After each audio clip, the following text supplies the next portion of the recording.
Thank you, Carice and Larry, for a wonderful invitation to come here. I have a special feeling for Stanford because I wanted to come here for undergrad and got in, and my mom says no. And then I got into the law school, and then I didn't have the money. So I went on Wall Street, and then I got into the business school after working on Wall Street. And then I had kids. And so I've been applying to Stanford all my life, and I finally get an invitation to come speak. So I immediately came and said, finally, I'm back where I belong. But it's such a pleasure and wonderful opportunity to be here in Northern California. I've given a talk on my book because when I wrote the book, and I spent 10 years actually doing it, I wasn't thinking that it was timely or contemporary at all. I was just doing something to satisfy my own desire to answer a question that I didn't quite understand as a private sector actor. As an investment banker and later a venture capitalist, I spent a lot of time on the road, primarily in China. And oftentimes when I go to China or I'm spending time in the headquarters of our Wall Street office, American and Chinese friends would say to me, the Taiwanese are so irrational. They're as irrational as the North Koreans in their policy outlook and decision making. And I thought to myself, that's not true. But I couldn't quite explain to them what Taiwan was up to, given its extreme economic policy toward China, while China was growing rapidly and becoming more and more important as Taiwan's economic partner in both trade and investment. So that's how I embarked on this journey. I decided after I retired from Goldman in 2003 that I would try to learn a little bit about it by going to the school next door and got my master's. And after that, I realized the master's didn't do any good. And I really needed to do more. So I launched into a quest to, which ended up with this book. And of course, as the book came out, things changed rapidly in Hong Kong, where I live, and everywhere in China, actually. And suddenly my book became something that was an illusion, if you will, for many people and what they consider important in the context of what's happening in today's China's rise. So I think everyone knows that China's GDP has been growing rapidly, but more importantly, when the book starts when Taiwan and China's economy began to open up. So before 1990, actually before 1991, there was no formal regulation. Deng Xiaoping opened up China with special economic zones on the coastal region to Taiwan in the late 80s, one special economic zone after another. But in 1991, Taiwan decided to regulate, to actually allow certain trade and investment to be direct. And so the chart starts with 1990. But what's more important is here, if you see the relativity, of course, China was more than 2 times Taiwan's economy and GDP. But over time, what has happened is now it's more than 18 times at the end of 2014. But more importantly, today, Taiwan is only the size of Guangdong province. So the importance relative to China's economic power has really declined. And while this is happening, something else in Taiwan was happening, and this was not the start of my analysis. I began the analysis thinking that I am a person of science and I am a former banker, so I'm going to collect economic data to explain the irrational policy. There must be losers who are not benefiting, and therefore they are protesting against trade and investment. But over time, I started reading more and more literature by sociologists and political economists about Taiwan's national identity. At first, I didn't see the relevance of it. But over time, I realized this was actually the most important factor. So the book started to move into different disciplines after about 3 years of my research. And you could see basically more important than that is trade. The bar at the bottom, the dark bar is export, and the light bar on top is import. So Taiwan and China's interdependence has grown steadily. But I want to note something that is not noticeable here, which is as of the end of 2015, which is not on this chart, Taiwan's surplus with China has come to a 10-year low. So this is something very important, that the economic benefit has not been consistent. And right now there is there's more export coming from China and less. There's more import coming from China and less export going to China from Taiwan, even after 8 years of Ma Ying-jeou's extensive liberalization. So while this is happening, of course, we all understand that Taiwan's interdependence with China is not based on trade. It is different to some countries and more similar to perhaps Korea and Japan, but I think is the most extreme example, of course, of trade really being dependent on FDI. And here I have my colleague who's a FDI expert, Sanal Pandya here. Foreign direct investment, I think, is something, of course, that is unique to Taiwan-China relations in that most of the trade is based on Taishang moving to China, starting a plant, and therefore these investments cannot move easily as trade can fluctuate much more easily. You can see that the dark color is foreign direct investment going into China from Taiwan, and the top, the light area is to the rest of the world. And so China at one point, for several years, was 70% of Taiwan's outward investment. But in the last few years, it's also increased and declined. But right now, it's about 60% of the cumulative Taiwanese investments to the rest of the world. And as all of these data tell you, the interdependence has grown, but China, instead of just being viewed as the biggest opportunity for Taiwanese, has also been increasingly viewed as a threat. And this is what I've come to after years of research. And the methodology I used basically, initially, as I said, I collected a lot of economic data to find out about the economic drivers of protectionism, of restriction. But slowly, I come into interviewing opinion leaders, whether it's the CEO of TSMC, UMC, or student leaders who oppose the service and trade agreement, or women's groups and teachers' unions, and also I use primary material like newspapers and magazines to find out how people are talking about economic policy. This is a very specialized field, but because Taiwanese policy, fortunately, actually had 4 distinct periods of oscillation, it became a very interesting project where I could focus on 4 different episodes. And now with Tsai Ing-wen's new southbound policy, I would say the 5th episode can be added. But you will see that most important thing here, and most of you actually are very, very familiar with NCCU's Election Study Center's 20-year data. Actually, it started in 1992 for what we call self-identification. So the main point of the book is actually identification, identity in Taiwan is actually what drives Taiwan's economic policy toward China in its early days of democratization. And the usual data you see from NCCU is not like this. This has been manipulated so that there's 3 groups usually in this survey. The survey started by asking people, are you Taiwanese? Are you Chinese? Are you both? That's a very standard question. It sounds a little bit crude, but it's very important because since 1992 to now, they've asked the same question every quarter, every few months, and then they do a semi-annual weighted average. But what I have done is I bring the Taiwanese and both Taiwanese and Chinese group into the top line, and I put the Chinese identity on the bottom line. Some will say that's cheating. Well, no, the reason is very simply, Beijing only cares about the bottom line.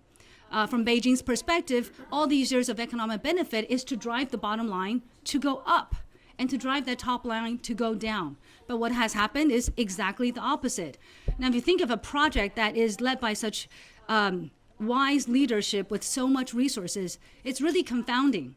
So the second chart that we will see is also, I would think that to frame the issue from Chinese point of view, one of the key objectives or core values of the CCP is to enhance Taiwanese sense of being Chinese and wanting unification as to bring Taiwanese to voluntarily want unification now or later, or to want more, at least, economic and social and political integration. But what has happened is the second part of identity, and I would just add to the identity point, every country, every nation, every community, individual, we measure identity in different ways. And in sociology, you can find a lot of literature about measurement of identity. But in Taiwan's case, I think the most important dimensions are self-identification, and second is future national status. What do you think Taiwan's political future should be? Those two dimensions really define a Taiwanese sense of identity, especially from Beijing's point of view. And so here, the Election Studies Center asked people, would you prefer status quo, now or forever? Unification, now or forever? Independence, immediately or later? So these categories, and then there's, of course, you can say no response. And what I do is, of course, again, I manipulate the data. So the top line is everybody who supports loosely autonomy. And I think this is also a very important line to aggregate in light of what's happening in Hong Kong, because autonomy is not equal to independence. It's something that basically just says we do not want to be governed by Beijing directly. And the bottom line is those who support unification now or later. And you can see it went from 20% to 10%, but this is not the most disconcerting factor data. What's really disturbing that you don't see here is the group that votes for unification immediately has dropped to 1.3% the last 2 years after my book wrapped up. So sometimes you write a book and you say, well, I hope my conclusion holds, because Stanford University Press says no more amendment. And I'm just waiting for the election, waiting for the data of these polls. And fortunately, in my case, everything has borne out my conclusion and more. And I actually had to finish the book before the presidential election. So that was a little bit harrowing. Here you can see that not only is this 1.3% something that's really telling, but for self-identification, the percentage of people who think that they are exclusively Chinese has dropped to 3.3% for the last 2 years, 1.5 and 1.6. And that is not even the worst news for Beijing. The worst news is young people double, triple that number, depending on whether you're talking about under 18, under 29, or under 35. There are polls and polls that ask young people, would they prefer unification? Would they prefer independence? Are they Taiwanese versus are they both Taiwanese and Chinese? Being exclusively Chinese is not even one of the options. And this is parallel to the development in Hong Kong the last 3 years. Except in Taiwan, it really, the drama, if you will, from Beijing's point of view, went on for 30 years. Now, I would just add to, going back to identity, the other issue about identity is it's not just what we think we are, it's what other people think I am. So today I'm standing here as a short Asian woman talking, and you may think I'm a woman, a girl, but if I say I'm a man, I am a man.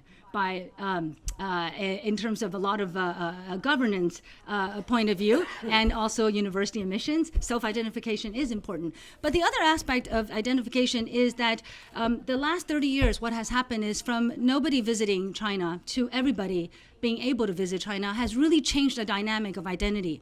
And I think that this is something important because before 1990, people could not go to China. In the late 80s, people started to visit their relatives. And then the younger generation are a group of people who have all had the freedom to go to China and go all the time.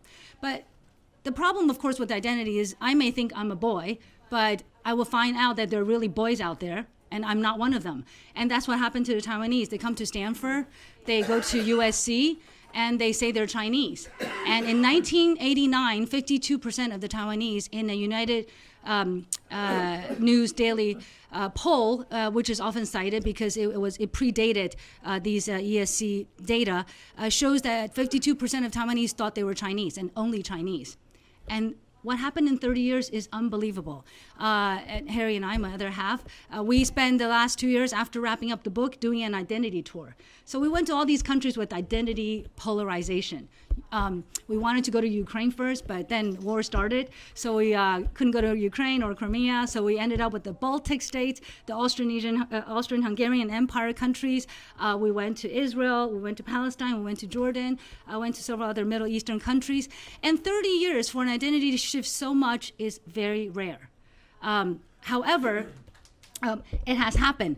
And part of that, of course, as I said, is the demographic changes. The young people think quite differently. Now, what is Taiwanese identity, one would ask?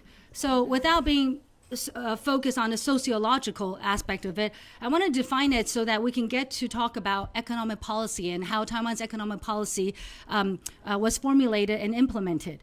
So after democratization, as we know, Taiwanese identity, when Taiwanese started going to China too, it was very much identified ethnically. And ethnic in this sense is not the conventional sense, of course, because Taiwanese are 98% Han Chinese.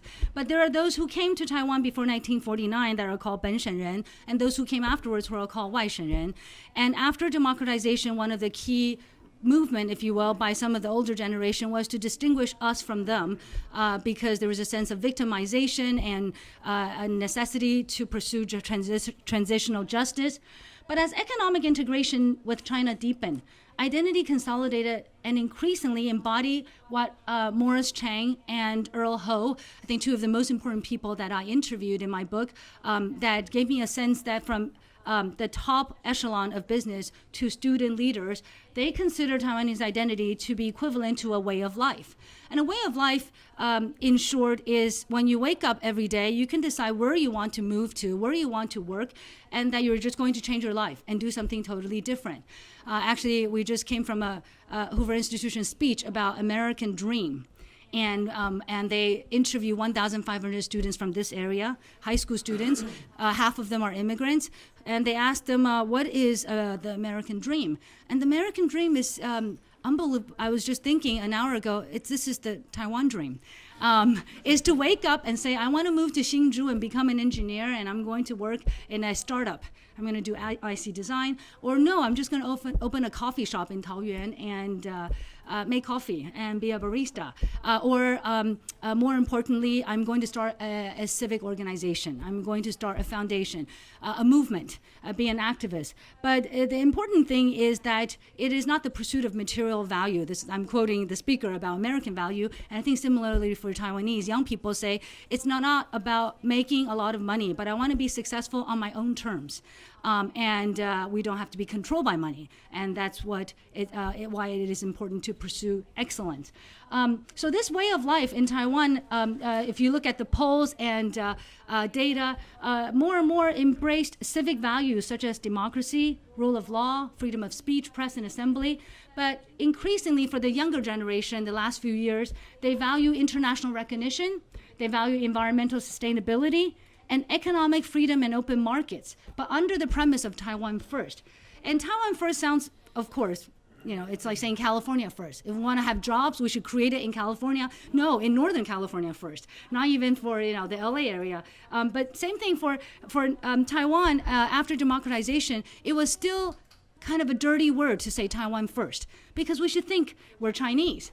And whatever is good for China is good for us. And this sense of identity was very important under the KMT education. And it took a long time for the narrative to develop as to who we are and what are we doing it for. Do we need to make Taiwan a better place, a more equitable place, a more secure place, or not? Now, in this slide, this is the crux of the data in my book. I found that there was very little information about economic policy. And most people who wrote about Taiwan were focused on security issues or economics. But there was no merging of all the drivers that go into it. And if you will see, in 1996, you'll remember Li Denghui went to Cornell and then prompted the missile crisis. And because of that, the entire island was up in arms. They thought they were going to be destroyed.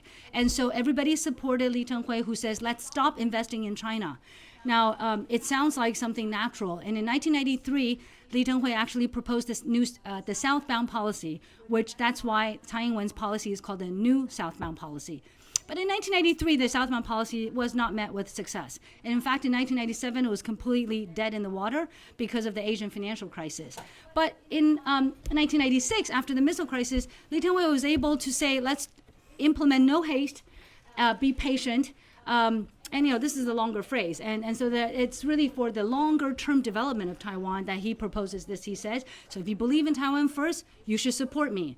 And while it sounds intuitive now in some ways, back then it was very counterintuitive. Taiwan was slightly, had more leverage economically, and the opportunity was to produce more cheaply in China. It was really a shock to the system, to the large companies I talked to. And the Formosa plastic company was led by Y.C. Wen, who is now dead. But he is, as you all know, one of Li Tenghui's closest friends. And for this, they never talked again because Li Tenghui basically shut his business down in China in large projects. And Y.C. Wen just could not face up to the fact that he went to talk to all these leaders in Beijing and could not deliver the investment. But 2001 is a very interesting episode because that's right after Chen Shui-bian was elected. The first Democratic Progressive Party president to be elected decided to liberalize trade and investment with China and reverse Li Tenghui's no haste. And his Mainland Affairs Council head was Tsai Ing-wen, who is today's president. So they actually have done this already before, the DPP, trying to extend an olive branch and also work more closely with China in order to gain support from the business community that was very much wavering between the DPP and the KMT. So in 2001, as the DPP rolled out active opening effective management, I was myself personally in Shanghai most of the time doing high-tech investments. And at this time, Foxconn, Terry Guo and I, we started investing in semiconductor plants. And these are $1 billion projects that was directly competing with Taishan not being able to go to China. And at this point, the semiconductor companies really thought if they didn't move to China, they would just be wiped out globally.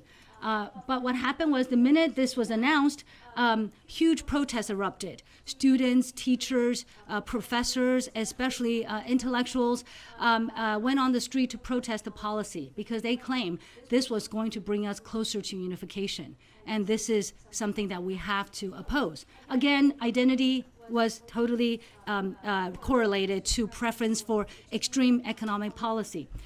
So in 2006 and 2008, which I'll talk about later, reversal happened again. Chen Shui-bian was in a personal scandal. So in 2006, he wanted to appeal to the base to restrict investment again, but he didn't get a lot of support. In 2008, Ma Ying-jeou became the first KMT president to return to power, and he decided to promote the Economic Cooperation Framework Agreement, which in Taiwanese and Hokkien is synonymous with prosper again. So this is to make Taiwan great again. And why? Because there was the global economic crisis in 2008 and Taiwan was suffering. Unemployment rate was quadrupling from one quarter to another. And so at first there was wide-scale protests against the ECFA. But over time, by the time it was signed on June 1 in Chongqing in 2010, it was supported by more than 70% of the Taiwanese. And all the newspaper articles and interviews that I looked at basically looked at the economic consequences of the ECFA. Would this create more GDP growth, more jobs in what sector? People wanted the economic analysis. They wanted the data. They were interested in public policy analysis. And this was not the case in the first two episodes. So this is the framework of my book's framework, which is without a sense of national identity. If you didn't know if you're Chinese or Taiwanese, how could you decide how to evaluate the interest and prioritize what's important? And after you define who are the members of the community and what the interests are, you have to prioritize them because as many interests as a community would have, there are limited resources. And the society, I divided into 4 opinion clusters. Those who support extensive restriction, moderate liberalization, or extensive liberalization. And we come up with cross-strait economic policy. And cross-strait economic policy is an example where all of Taiwan is very involved, unlike some other policies, which are may be limited to a certain sector. So you will see, so at this point of my talk, most people will say this is rubbish because Taiwan is a very small economy and the international factor has to be more important. I totally agree. International factor is very important. But why is it that I spend so many years writing a book about the domestic factor of foreign economic policy of Taiwan? Because while the missile crisis was very important and it led to everybody prioritizing the interests of security and led to extensive restrictionists gaining basically the most appeal among the Taiwanese society, leading to no haste, still the discussion and especially the identity debate about Chinese versus Taiwanese was a gradual process that took time. and it was steadily moving in one direction. Whereas events in the international environment could provoke a short-term reaction, but usually it is not long-lasting. But identity is something that is that takes longer time to create and is very complicated, culturally, socially defined. So in the episode 2, because of the global economic downturn, if you remember in 2000, there was the internet bubble bursting in this area right here. I remember I was spending all my time here in 2000, from 1998 to 2001. I spent all my time here basically on 101 highway, and I remember that this was a big shock because the Taiwanese hardware exporters basically shut down for 2 quarters. And so this fear that Taiwan was losing its mojo basically led to, of course, some people supporting moderately liberalizing and allow Chen Shui-bian to propose a new policy. And in episode 2006, you had Beijing legislating the anti-secession law to stop Taiwan from moving towards independence. And of course, the global financial crisis is important in 2008.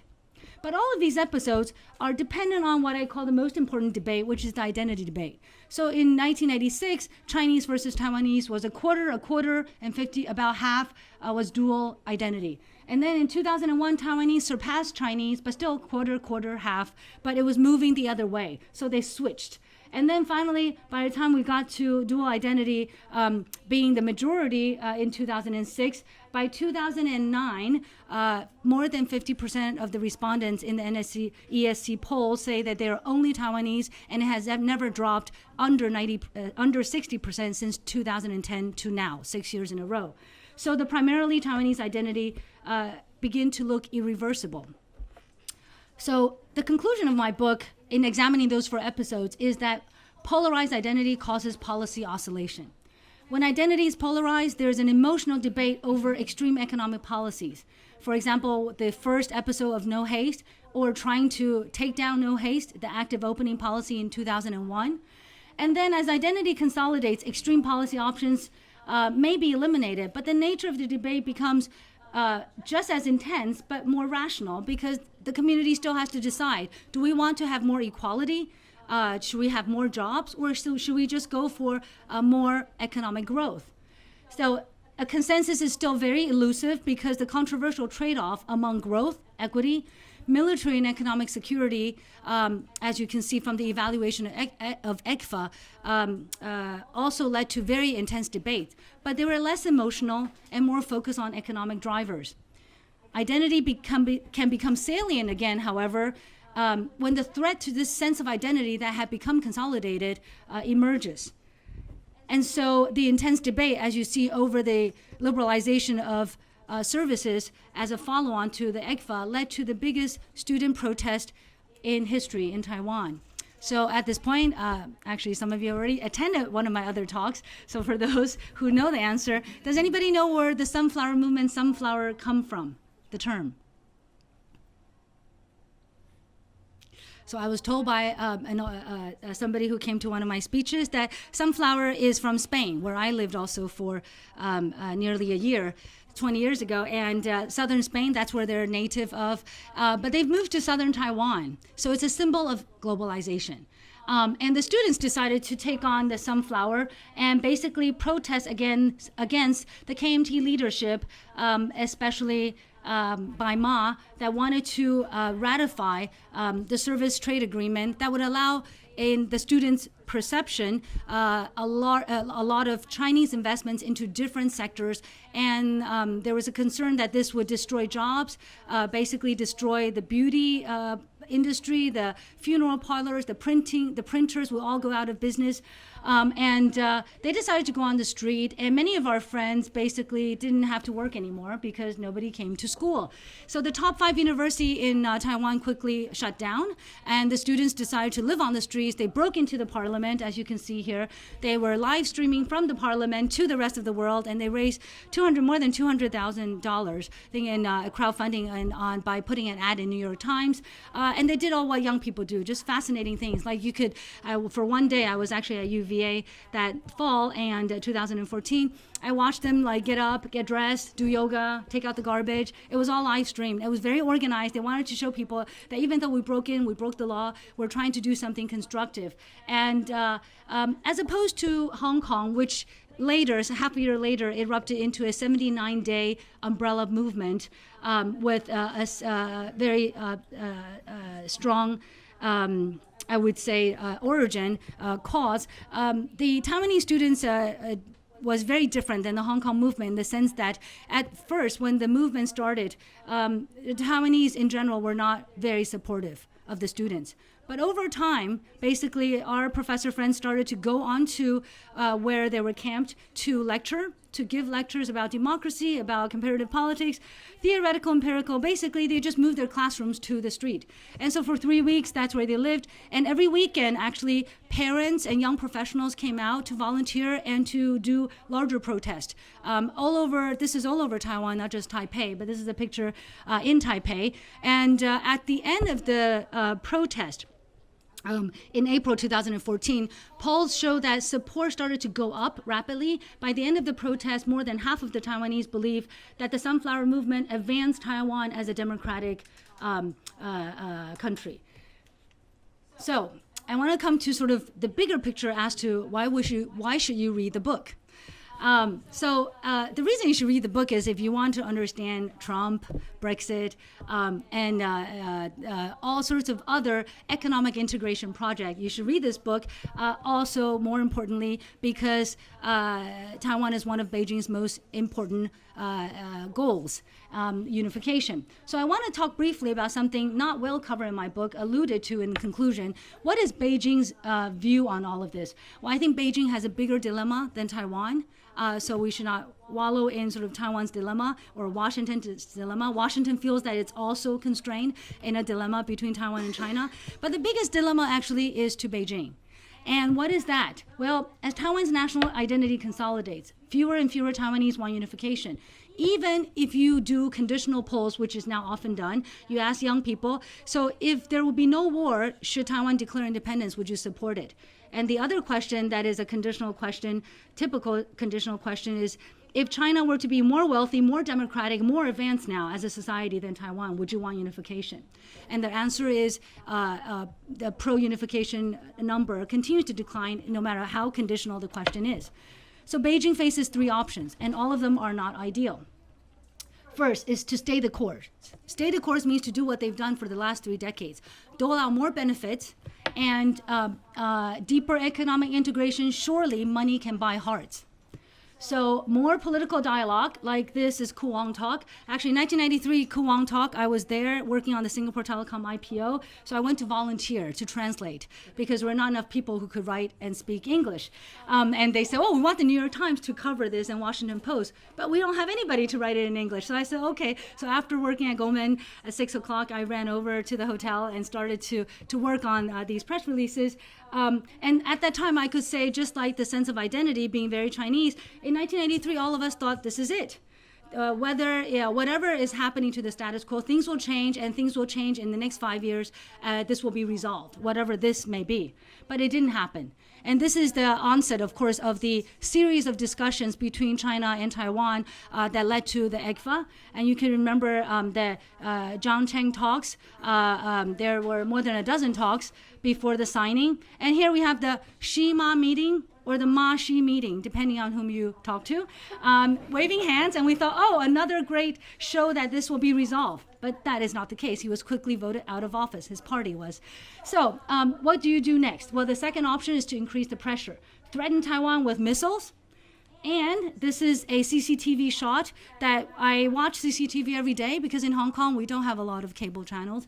But CCTV also has a wonderful contrasting viewpoint on everything relative to NBC News. So I watch them and get a kick out of the different interpretation of everything happening in the world. So for a week, CCTV basically showed this before the presidential election in Taiwan. This is the PLA liberating Taiwan by attacking the Taiwanese presidential palace.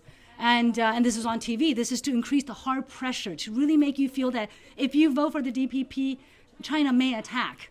And the third one is one that some of you young people may be familiar with. This is a reality show singer, K-pop singer is the better way to describe her, Xu Ziyu, who was a beautiful young 16-year-old girl singing in Korea.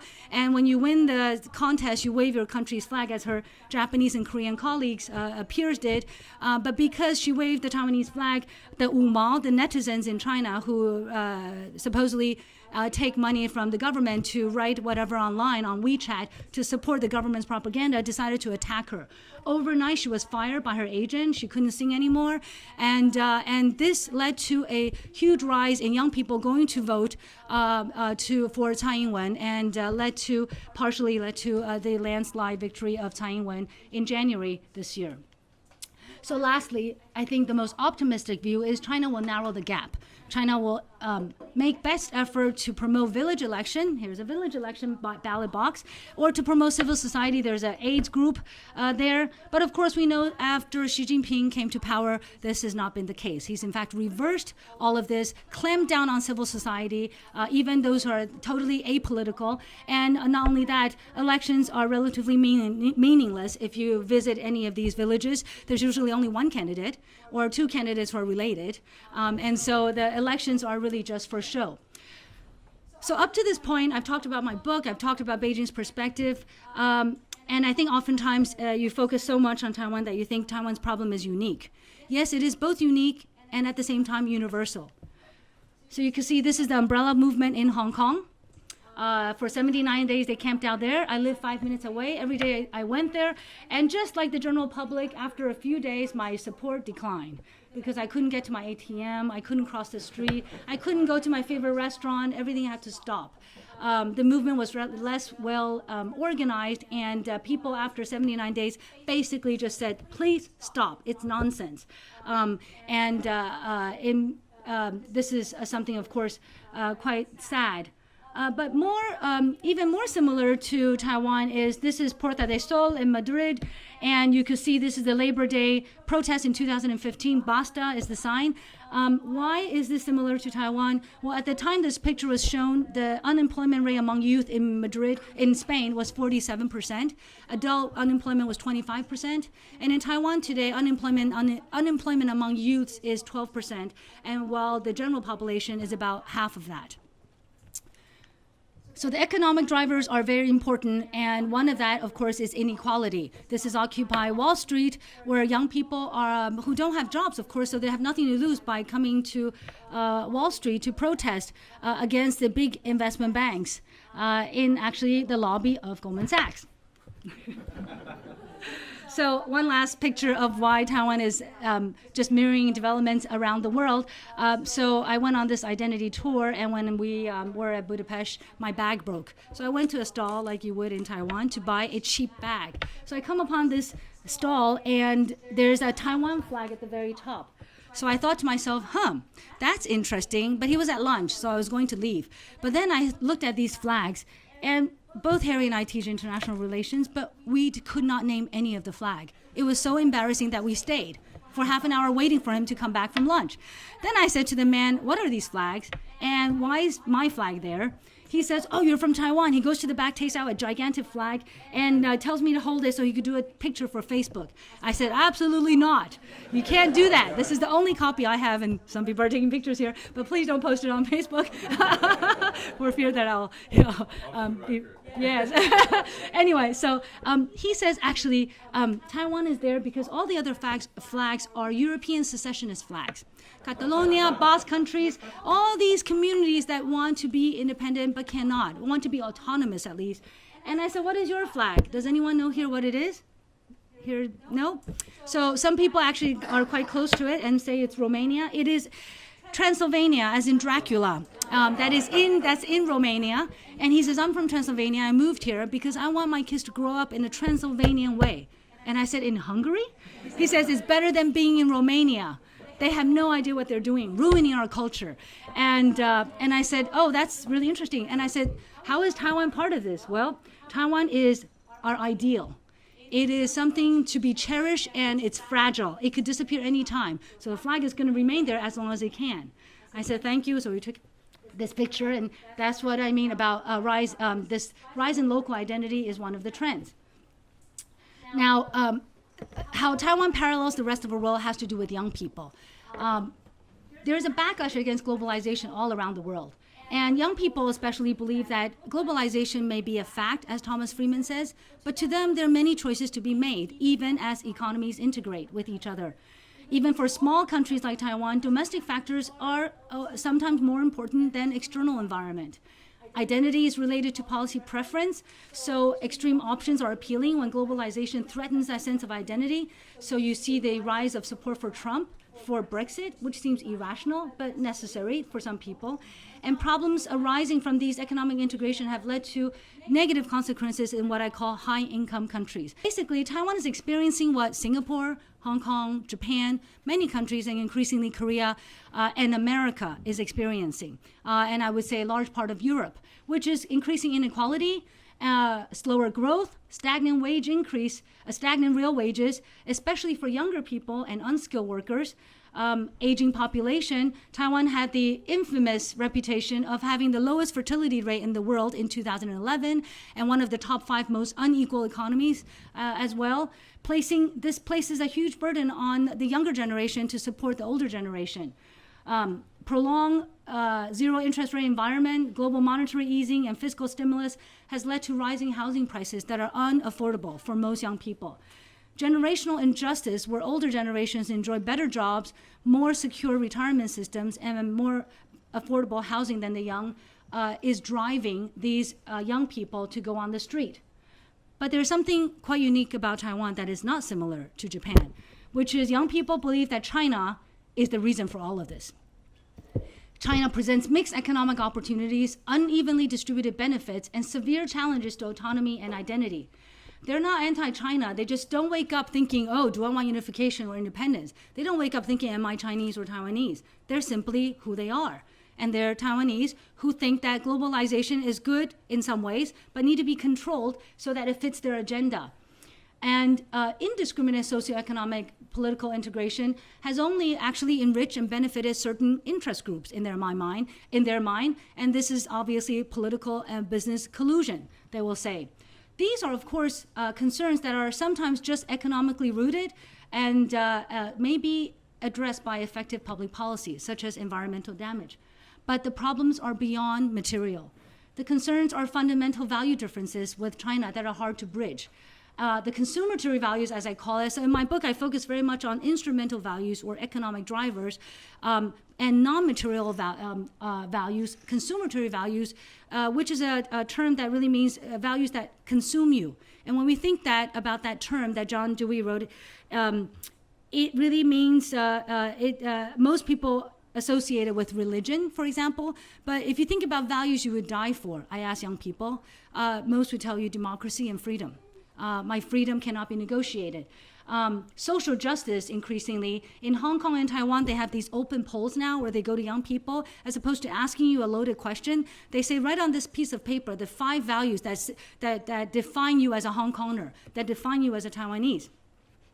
And young people often write things that older generations never, ever put on the poll. And what is that? In Hong Kong, they want a more humane society. And in Taiwan, they write they want a more just society. And these do not appear in the older generation's open polls. Now, and they also want international recognition and respect. And this, of course, has led to the Sunflower Movement, which really is the epitome of this sentiment.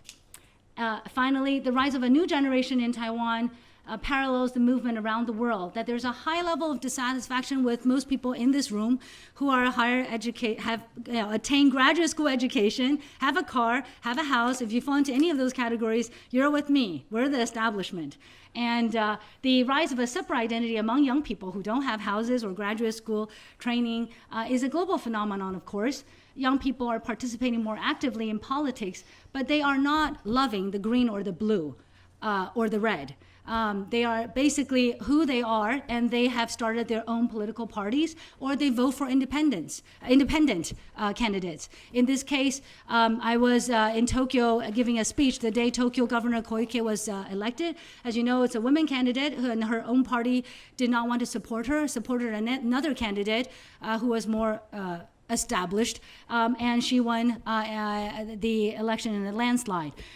2 years ago as well, Taipei Mayor Ko, I went to the rally of Sean Lian and Mayor Ko, and the unbelievable support for young people was really moving.